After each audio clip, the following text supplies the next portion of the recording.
Salut tout le monde, bienvenue à ce 16e vidéo sur le jeu Nevsky, publié par GMT Games en 2019. Dans cette vidéo, nous allons voir de loin le, le type de bataille le plus complexe du jeu, c'est-à-dire le Relief Sally. Oh, quelle règle! En tout cas, les mots me manquent. J'en reviens pas que ce que je m'apprête à vous expliquer, là, je vais même vous le montrer tellement que j'en reviens pas, là. J'en reviens pas que ce que je m'apprête à vous expliquer, puis qui va probablement me prendre au moins une demi-heure, c'est ce paragraphe-là ici. That's it. Dans le livre des règles, ce que je m'apprête à vous expliquer, c'est un petit paragraphe de même perdu au milieu de nulle part dans la section des batailles qui parle de Relief Sally, qu'est-ce qui arrive quand des seigneurs viennent sauver des seigneurs qui sont assiégés. Et oh boy, ça nous a fait couler de l'encre sur Board Game Geek, sur Discord, puis partout, puis dans Almoravid, ça a été changé, puis dans Inferno, ça a été précisé aussi. Fait que là, ce que je vais vous enseigner, là, c'est impossible de tout couvrir les cas possibles et imaginables, là, mais je vais vous expliquer la base, les cas les plus fréquents, pour vous donner une idée, là. Mais bon, disons que là, Volco, sauf le respect que je lui dois, là, c'est vraiment donné là, là-dedans, là, mais bon, ça peut mener à des situations un peu qui sont complexes là, au niveau des règles, puis qui engendrent son lot de questions. Là. Je me vois mal faire un Relief Sally dans une game sans être obligé de me référer à un moment donné à Board Game Geek ou à quelque chose, là, parce qu'il va arriver une situation fuckée, là, sauf dans les cas vraiment les plus simples. Mais tu sais, là, trois seigneurs qui assiègent, deux seigneurs qui arrivent, puis deux autres seigneurs qui sont assiégés, qui sortent, là. C'est vraiment là, le cas du Royal Rumble. Heureusement pour nous, il y a beaucoup de choses qu'on a vues à date qui vont s'appliquer là-dedans. Là, fait qu'on va mettre l'emphase vraiment là, sur les choses qui sont particulières à cette situation-là. Là. Mais ça l'arrive, c'est rendu célèbre par le Seigneur des Anneaux, cette affaire-là, là, quand l'armée du Rohan arrive. Là, c'est un relief, c'est exactement ça. Là dans la culture populaire, là. Fait que, tu sais, là, le monde de Minas Tirith, là, qui sont en train d'en arracher, là, puis qui sont quasiment en train de plier, là. Puis là arrive une autre armée amie, là, qui arrive par dehors, là, puis qui vient vraiment rentrer dans l'art, là, des assiégeants, là, puis qui vient créer une diversion, créer le chaos, puis tout ça, redonner confiance dans dans ceux qui étaient assiégés, là, qui redoublent d'ardeur, puis tout le kit. Fait qu'un Relief Sally, ça l'arrive dans le jeu. Si ça l'arrivait pas, probablement j'aurais même pas fait cette vidéo-là. Mais ça l'arrive dans le jeu. Le jeu, de par sa nature, on peut se retrouver dans une situation un peu comme là, où Herman assiège Gavrilo. Gavrilo a à peu près aucune chance, là, il est pris au piège comme un rat. Mais Gavrilo a des amis, là, puis ses amis s'en viennent tranquillement pas vite pour l'aider. Là. Puis là, ça peut devenir une course à ce moment-là. Là. Herman qui essaye de finir la job au plus crisse parce qu'il voit ou il entend parler que là, d'autres seigneurs sont en approche, là, puis il veut pas se faire avoir. Bref. OK, on part avec le premier cas simple, fait que, qui est celui-là. Là, tout va se passer à Isborsk, là, puis ça va toujours être le teuton qui assiège, les Russes qui sont assiégés, puis les Russes qui viennent libérer, finalement, là, leurs amis qui sont assiégés. Fait que là, je vous ai fait un petit setup comme ça là, pour vous montrer encore là, où sont les choses. Herman est là, à siège, il y a des marqueurs de siège, Gavrilo est pogné. On va commencer avec un scénario simple où Vladislav se déplace. Fait que là, ça prend la carte de commandement de Vladislav. C'est Vladislav qui fait une action de march, puis qui s'en vient à Isborsk. Et là, Herman a une décision à prendre. Est-ce que je crisse mon camp? Est-ce que je lève le siège? Je perds tous mes marqueurs de siège. Je m'en vais, par exemple, à Kirumpa. Je vais devoir me nourrir pareil parce que je me suis déplacé, là, mais tu sais, là, le siège d'Isborsk est un échec. Où est-ce que je reste? Fait que là, dans tous les cas qu'on va voir, là, les teutons s'obstinent et restent, là, sinon la règle n'a pas lieu d'être. Là. Fait que qu'est-ce qui arrive dans ce cas-là? On va quand même le faire. Alors, c'est le Russe et l'attaquant, évidemment. C'est Vladislav qui est l'attaquant. C'est Vladislav qui arrive. Alors, où s'en va Vladislav? Ben, Vladislav s'en va au centre. Ok, cette bataille-là va se dérouler à l'extérieur, là, fait qu'on suit les règles de bataille qu'on a vues dans une autre vidéo, là. Fait que Vladislav s'en va au centre. Où s'en va Herman? Herman s'en va lui aussi au centre comme défenseur. Fait qu'à date, il n'y a Il n'y a rien de rocket science là-dedans. Et là, Gavrilo a l'option. Il n'est pas obligé. Gavrilo a l'option, sans dépenser évidemment de commande, rien. Chris, c'est même pas sa carte de commandement qui est jouée, là, vraiment gratuitement, là, de par l'enthousiasme de voir arriver Vladislav. Gavrilo a l'option de se joindre à la fête. Mais où va Gavrilo à ce moment-là? C'est là qu'il est le fun. Fait que là, je vais le mettre temporairement ici, là, vous allez comprendre. Là. Alors, mettons que Gavrilo se joint à la fête. Alors, où va Gavrilo? Là, je vois rien qu'il y a ça dans le module vassal. Rotate clockwise, rotate clockwise.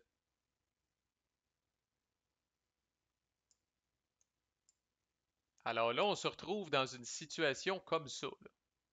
Alors là, on se retrouve dans une situation où Herman fait face à Vladislav qui est en train de s'en venir là, par la route, par la rivière, par la plaine, peu importe. Là. Et là, Gavrilo, lui, en profite, ouvre les portes et sort. Et même ce qu'on va faire souvent là, dans la pratique, là, pour être certain que c'est clair, là, puis je vais le faire dans mes exemples encore là pour être certain que c'est clair, c'est qu'on va venir mettre les marqueurs de siège ici. Fait que moi, excusez, mais j'aime beaucoup le flavor. Là. Alors moi, je m'imagine toujours, puis ça m'aide ça l'aide à comprendre tout ça. Alors Isborsk est ici. Alors Gavrilo a ouvert les portes d'Isborsk et est sorti. Gavrilo est là. Herman était là, lui, puis initialement, il regardait vers Isborsk, puis il faisait un siège vers Isborsk avec ses marqueurs de siège ici. Mais là, Herman, entendant Vladislav arriver sur ses grands chevaux, Herman fait face à Vladislav ici. Mais là, Gavrilo en profite pour sortir. Dans ce scénario-là de combat, Gavrilo est considéré comme flanquant Herman. En fait, il n'y a pas meilleure définition de flanking là, que d'être pogné avec quelqu'un en avant de soi et en arrière de soi. Là. Alors là, je vais utiliser le terme sandwich, mais ça n'a rien à voir avec le supply ou les provisions. Là. Mais Herman est vraiment coincé en sandwich entre Vladislav et Gavrilo. Là. Alors, Herman inflige ses hits à Vladislav. Vladislav inflige ses hits à Herman. Gavrilo inflige ses hits à Herman. Mais, étant donné que Gavrilo fait essentiellement une sortie, Gavrilo doit quand même passer à travers les engins de siège. Alors, dans ce cas-là, les hits que Gavrilo inflige à Herman doivent passer les deux marqueurs de siège. Ça veut dire que tous les hits de Gavrilo destinés à Herman doivent d'abord brasser 3 ou plus pour passer les marqueurs de siège. Et peu importe ce qui arrive au terme de ce combat-là, la fameuse règle aussi les règles qu'on a vues là, de sortie s'appliquent, c'est-à-dire que Gavrilo va avoir décollissé les engins de siège. Il n'y a qu'un seul engin de siège qui va revenir à Isborsk. Gavrilo, s'il a perdu, va devoir se retirer derrière les murs. Et Vladislav, comme tout bon attaquant dans la nature, si jamais il perd, va devoir se retirer là d'où il vient. Et Herman, à ce moment-là, pourrait rester en place, mais aurait perdu un marqueur de siège de cette petite interruption. Alors, la seule bonne nouvelle pour Herman, c'est qu'il est défenseur. Il frappe en premier. Par contre, il est vraiment, comme je dis, pris en sandwich là, par deux seigneurs là, qui sont en train de l'attaquer. La deuxième bonne nouvelle pour Herman, c'est que dans son derrière, il y a quand même les marqueurs de siège qui le protègent des attaques de Gavrilo. Fait que la fameuse concession là, au début de chaque ronde de combat, là, encore là, ça se fait pas par colonne, là, ça se fait par camp, comme d'habitude. Est-ce que les Teutons, ben là, dans ce cas-là, c'est le Russe qui attaque, donc est-ce que les Russes concèdent, ou après ça, est-ce que les Teutons concèdent? Puis que ce soit oui, que ce soit non, on fait une dernière ronde de bataille, au terme de laquelle, s'il y a un camp qui a concédé, la bataille se termine, puis ce camp-là a perdu. OK, maintenant, deuxième scénario. Qui est pas, je vais vous le dire quand on va tomber dans les scénarios loufoques. À date, c'est pas loufoque. Deuxième scénario, c'est la même style d'affaires, mais Herman est avec son body Yaroslav. Okay, donc là, il y a deux seigneurs teutons qui assiègent Gavrilo et Vladislav arrive. Alors, c'est ce qu'on appelle du two-on-two action. Alors là, qu'est-ce qui arrive? On va tout décaler ça un petit peu. Parce que là, ce qui change, et qui est très intéressant,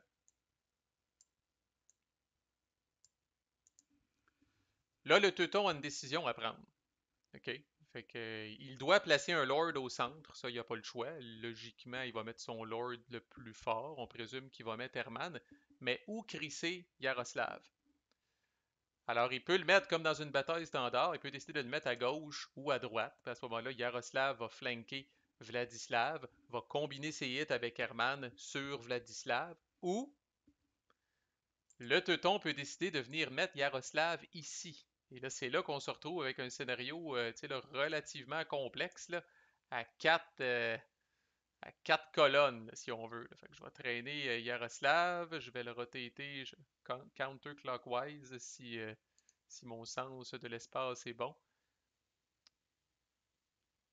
Wither Shins, qu'est-ce que c'est ça, Chris? Si, bon, si j'avais vu ce style de Rotate Wither Shins, je m'attendais à voir counterclockwise. C'est bon, qu'est-ce qui est arrivé au terme simple. Alors voilà une situation, puis j'aime beaucoup, il y a quelqu'un sur BGG, là, en tout cas, Oerjan, pour ceux qui le connaissent, c'est un style brillant, là, c'est un génie. Là, je veux dire, lui, il lit des règles probablement. Là, je l'imagine lire des règles comme Cœur-Circuit, là, pour ceux qui ont vu le film, là, qui date quand même. Là.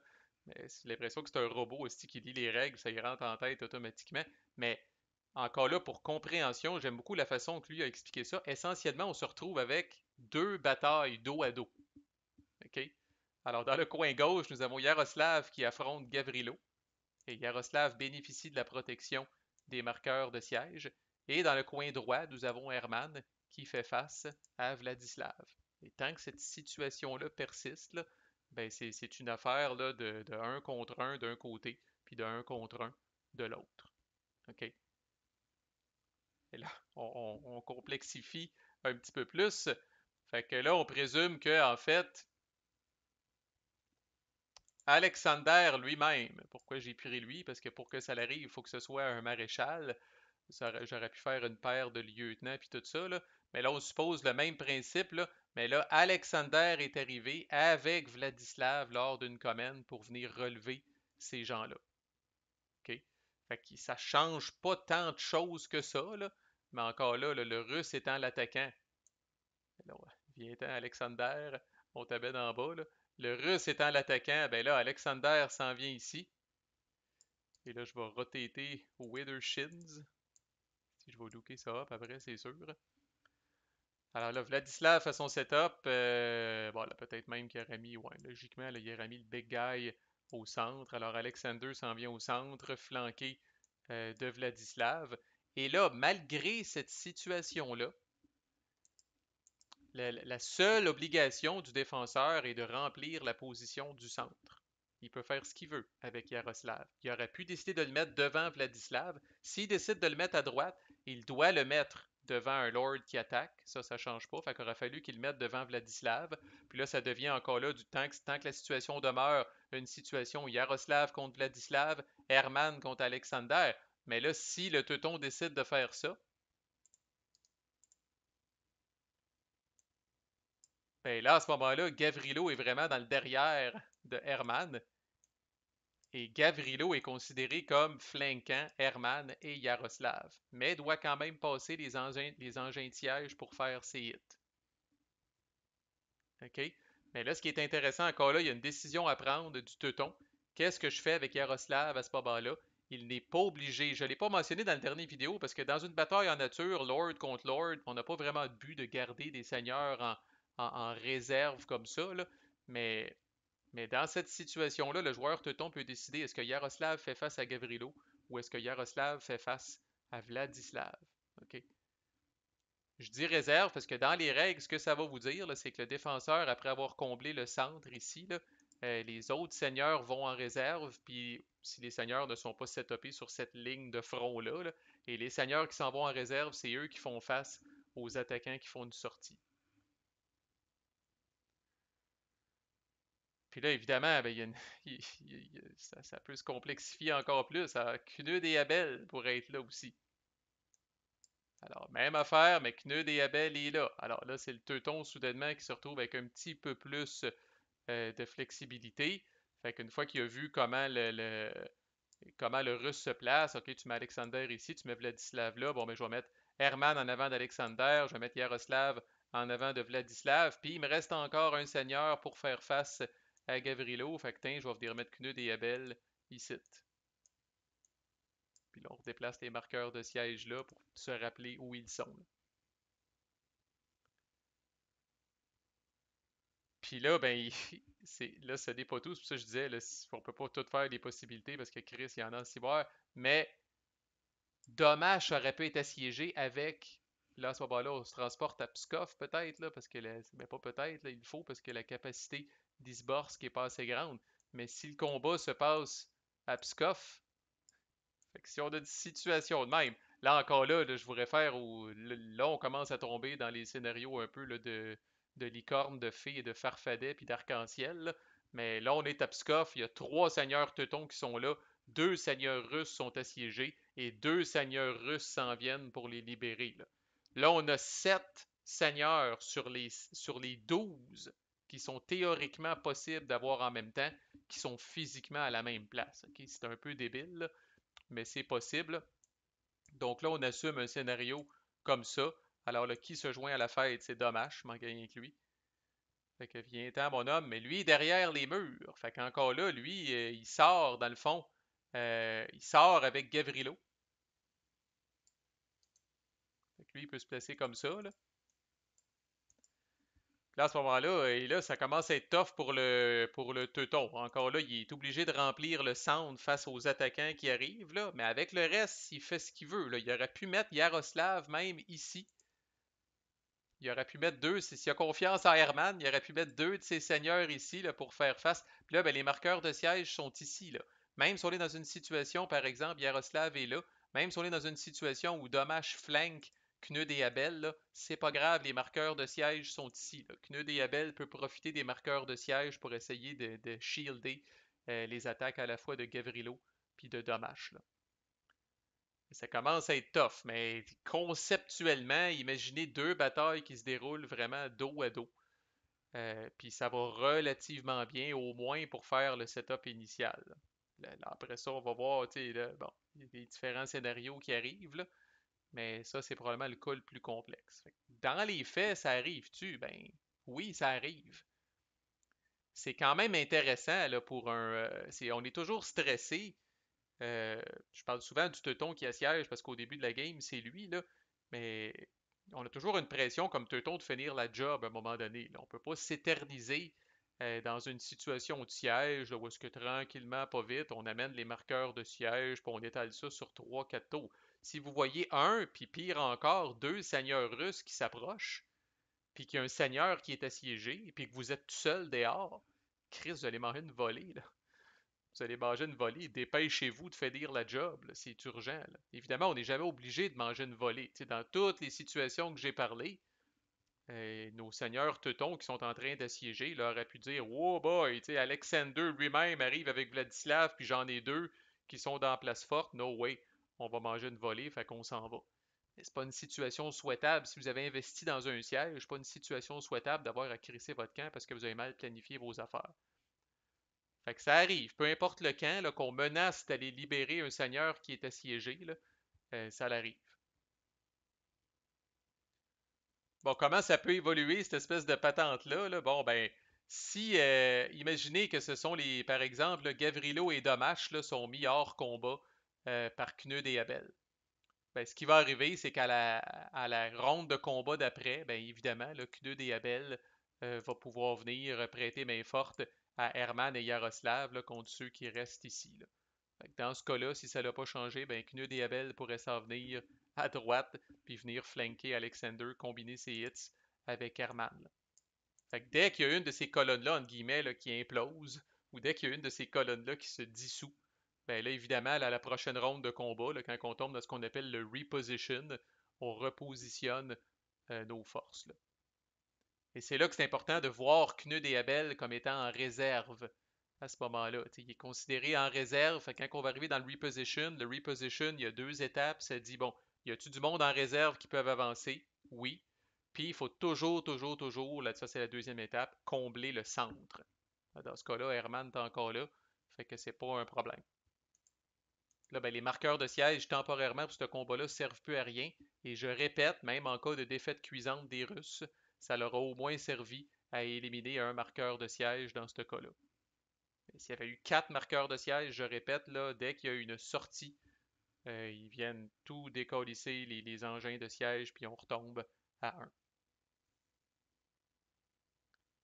Bon, qu'est-ce qui arrive si c'est ce colonne-là qui se dissout? Alexander et Vladislav, malheureusement, le manque de gaz et perdent toutes leurs troupes. Ben là, ça devient essentiellement comme une sortie standard. C'est-à-dire que là, la prochaine ronde de combat, ben, c'est Hermann et Yaroslav qui vont venir prêter main forte à Knud et Abel, qui vont venir possiblement combler ces deux spots de libre-là, là, puis qui vont se défendre contre la sortie des seigneurs russes et qui vont bénéficier à leur tour des marqueurs de siège. Alors, c'est quand même intéressant. Qu'est-ce qui arrive si c'est Knud et Abel qui met un genou à terre et qui flanche? Bon, ben là, Gavrilo et Domash là, vont pogner. Là, c'est comme le scénario original où personne n'aurait fait face aux attaquants qui sortent. Là, mais Gavrilo et Domash vont venir flanquer Herman et Yaroslav, mais vont quand même devoir passer à travers les engins de siège. Là, fait que, tu sais, je ne ferai pas toute cette manipulation-là, là, mais si on tassait Knud et Abel, ben, il faut imaginer là, que tout shift comme ça. Gavrilo il s'en vient ici. Domash s'en vient ici. Là, puis là c'est nos pauvres seigneurs teutons, là, Herman et Yaroslav, qui sont pris en sandwich comme ça. Là. Fait qu'eux autres sont considérés, tu sais, Gavrilo est considéré comme flanquant les deux. Domash est considéré comme flanquant les deux. Il n'y a vraiment pas de pitié. Là. Parce que là, comme je dis, quand on a quelqu'un en avant et en arrière, il n'y a, y a pas de situation pire qu'on peut imaginer. Là. Puis en fait, c'est tous des scénarios, des scénarios plus fuckés, mais je veux dire, c'est tous des scénarios fuckés rendus là, mais bon, et qu'est-ce qui arrive si c'est Herman et Yaroslav qui flanchent? Ben, la priorité est de faire face aux attaquants qui sont dans la nature. Alors là, Knud et Abel vont être obligés de faire face à la prochaine ronde de combat. Knud et Abel vont être obligés de faire face à Alexander et de se faire flanquer dans ce cas-là par Domash et Gavrilo. Les engins de siège le protègent encore contre Domash et Gavrilo, là, mais il est obligé de venir combler le centre, la position laissée vacante quand Herman et Yaroslav, mettons, se sont poussés. Si c'est juste Herman qui se pousse, ben, je rappelle que dans le reposition, il y a une obligation pour Yaroslav de venir combler le centre. Mais si Yaroslav se pousse aussi, ben là, Knud et Abel doivent s'en venir ici à la prochaine ronde de combat. Puis on se retrouve dans une situation comme ça. Les hits de Knud et Abel s'en vont sur Alexander. Il est flanqué par Vladislav. Il est possiblement flanqué aussi par Gavrilo puis par Domash. Fait qu'évidemment, ça va pas bien. Fait que c'est le. Disons, c'est le résumé de cette affaire-là, là, tu sais, et je répète, là, tout ce que je vous ai dit là, c'est ce petit paragraphe-là. Là.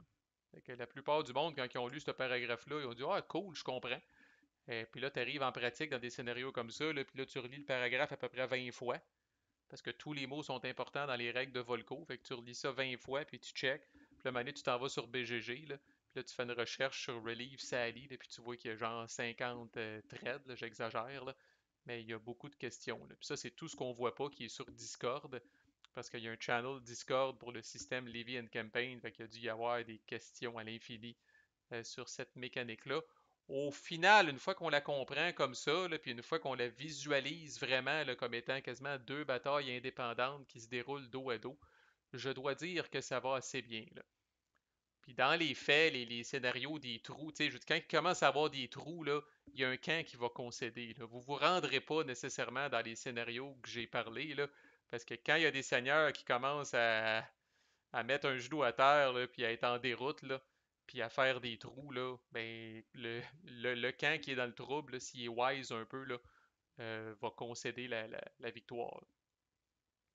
À moins qu'on soit en fin de game, qu'il n'y ait pas de lendemain, puis tout le kit, là, puis que ce soit une bataille épique, extrêmement serrée, puis tout, là, mais ouf. Si ça vous arrive, tant mieux pour vous autres, vous aurez quelque chose à compter à vos petits-enfants, là, mais sinon, disons qu'on va on va s'en tenir là pour ça. Là. Vous avez la base, puis après ça, là, c'est un cas de dire, là, là, vous voyez combien est-ce qu'il y a de carrés là, puis là, dites-vous que, tu sais, à la limite, quelqu'un pourrait arriver avec un scénario, là, 6 seigneurs contre 6 seigneurs, là. Fait que là, tu sais, c'est genre, j'ai 4 seigneurs qui assiègent, il y en a 2 dans le chose, j'en ai 2, tu sais. Là, maintenant, tout est théoriquement possible, mais dans la pratique, vous allez voir peut-être, là, bon, un seigneur s'en venir contre un seigneur qui assiège, puis celui qui est dans le château sort. Ça, c'est des cas assez simples. mais des attroupements, là, comme je montre là, peu fréquents. Peu fréquents. Fait que voilà, on a fini les règles de Nevsky. Prochain vidéo, là, j'hésite encore au moment d'enregistrer cette vidéo-là si je fais une espèce de grand recap des combats ou si je passe tout de suite à la revue des cartes. Fait que ça va être une surprise, I guess. Mais soit une grande récapitulation des combats ou on clenche là, dans la revue des events puis des capabilities des deux camps. À plus!